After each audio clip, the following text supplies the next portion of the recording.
මේ වැඩේට අකමැත්තක් තියෙනවනම් ඔය වැඩේ අතහැරලා දාන්න. මොකක්? ඕකට ඉතින් ඔච්චර කලබල වෙන්න ඕනේ නෑනේ. ජෝ අධ්‍යක්ෂකතුමා අපේ මැනේජර් ටිකක් තරහ ගිහිල්ලා රණ්ඩු වෙන්නේ නැතුව ඉන්න. මේ වගේ ඇත්ත එකක් මට වැඩ කරන්න උනානේ. මගේ ඔළුව තවුනා.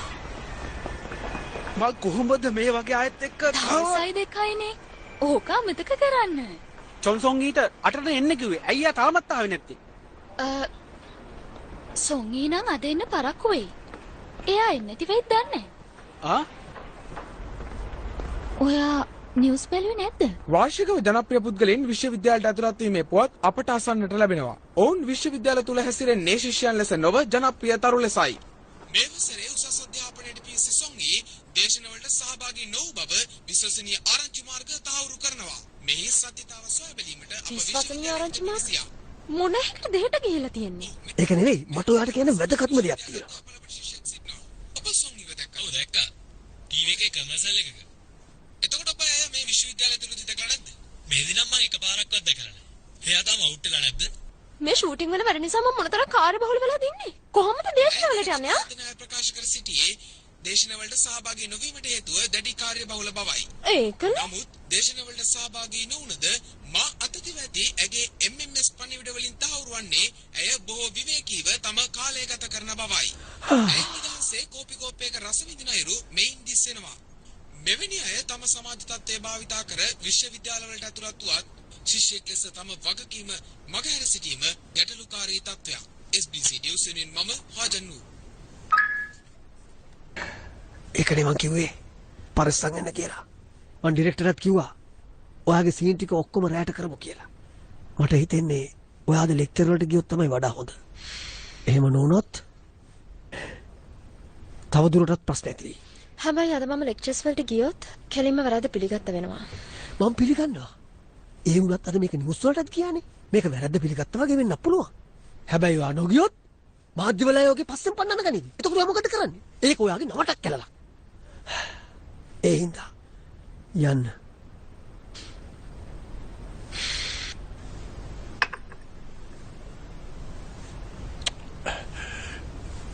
මේ මනුස්සයට එන්න කියලා කියපු වෙලාව හරි නේද?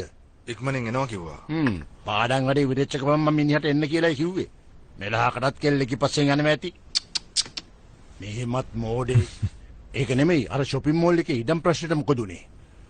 තාමත් අර මිනිහා එතනින් යන්න බෑ කියලා කියනවද? නෑ. මිනිහා එතනින් යන්න පොඩ්ඩක්වත් කැමති නෑ. ඊළඟ බෝඩ් මීටින් එක තියන්න කලින් ওই ප්‍රශ්නේ විසඳලා ඉවරයක් කරන්න ඕනේ. ප්‍රශ්නේ විසඳිලා වගේ. ඒ කොහොමද? ඔය කියපු අයිතිකාරයා මීට ටිකකට කලින් මැරිලා. එයා වාහනේ එලවද්දී නින්ද ගිහින් තමයි අනතුර වෙලා තියෙන්නේ. ඇත්තද? ඒ ප්‍රශ්නේ ඉවරයි. මිනිහෙක් මරුවාම සතුටු වෙන එක නම් හොඳ නැහැ. කොහොම හරි ඒකෙන් දැන් අපේ වැඩේ ටිකක් ලේසි වුණා. මොකද මං කිව්වේ හරි නේද? ඔව්. දැන් වැඩේ ලේසි. එයාගේ පුතාට නම් ඕක විකුණ ගන්නකන් 100ක් තිබුණේ. එහෙමද? මගේ සුබපැතුම් තාත්තේ. එහෙමනම් දැන් අර මොඩියට කෝල් කරනවා රෑ කෑමට එන්න කියලා. හා.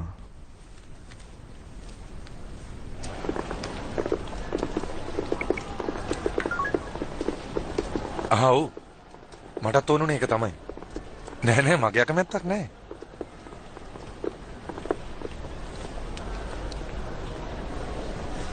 මට පේන්නේ ලොකු ප්‍රශ්නයක් වගේ. මං ඇවිල්ලා ඉන්නේ ඔයා එන්න.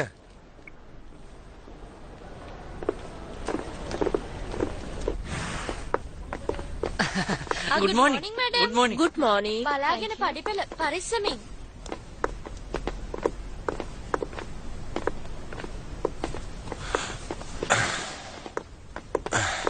අයියා චොන්සොන්ගේ. ඔයාව අඳුර ගන්නත් බෑනේ. වෙනදටත් වඩා ඔයා ලස්සන වෙලානේ. කවදද ඔයා ආවේ? විනාඩි 30කට කලින්. මාස 6කින් දැක්කේ. සතුටු නැද්ද? සතුටු වෙන තරම්වත් මට විවේකයක් නැහැ. කැම්පස් යන ගමන්ද? මං ගිහින් දාන්න. නගින්න.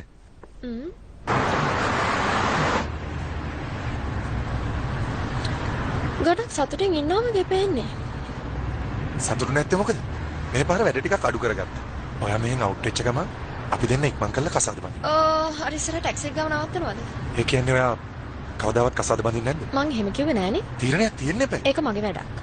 ඔයා කවදා හරි කසාද බඳිනවා නම් මාම තමයි බඳින්න ඕනේ. ඉක්මනට බැන්දම ඔයාටත් හොඳයි. කවදා කාව බඳිනවද කියලා තීරණය කළා තේ ලබන අවුරුද්ද නෑ නෙවෙයි. ඇයි? කසාද බඳහම මගේ නිදහස නැති වෙනවා. එතකොට මම හොඳ චරිත කරන්නේ කොහොමද? නෑ. ඔයා කසාද බැන්දත් ඔයාගේ නිදහසේ කිසිම අඩුවක් වෙන්නේ නෑ. මම පොරොන්දු වෙනවා. ඔයාට රොමැන්ටික් කොමඩි වගේ ඕන එකක් කරන්නත් පුළුවන් නේ. මම ඔය රොමැන්ටික් කොමඩි වලට නම් කැමති නෑ. ඔයා දන්නවනේ මම කැමති මොකද්ද කියලා? සරාගි. ඇයි මං හොඳ නැද්ද? ඇයි මට හැමදේම තේරෙනවා. හැබැයි මට රංගපෑම වෙනස හොඳට තේරෙනවා. මං කිව්වේ සැබෑ ජීවිතේ ඔයා හරියට ඒවා බලන කෙනෙක් වගේනේ. දන්නවද? මම හැදිලා තියෙන්නේ ඇමරිකන් විදියට.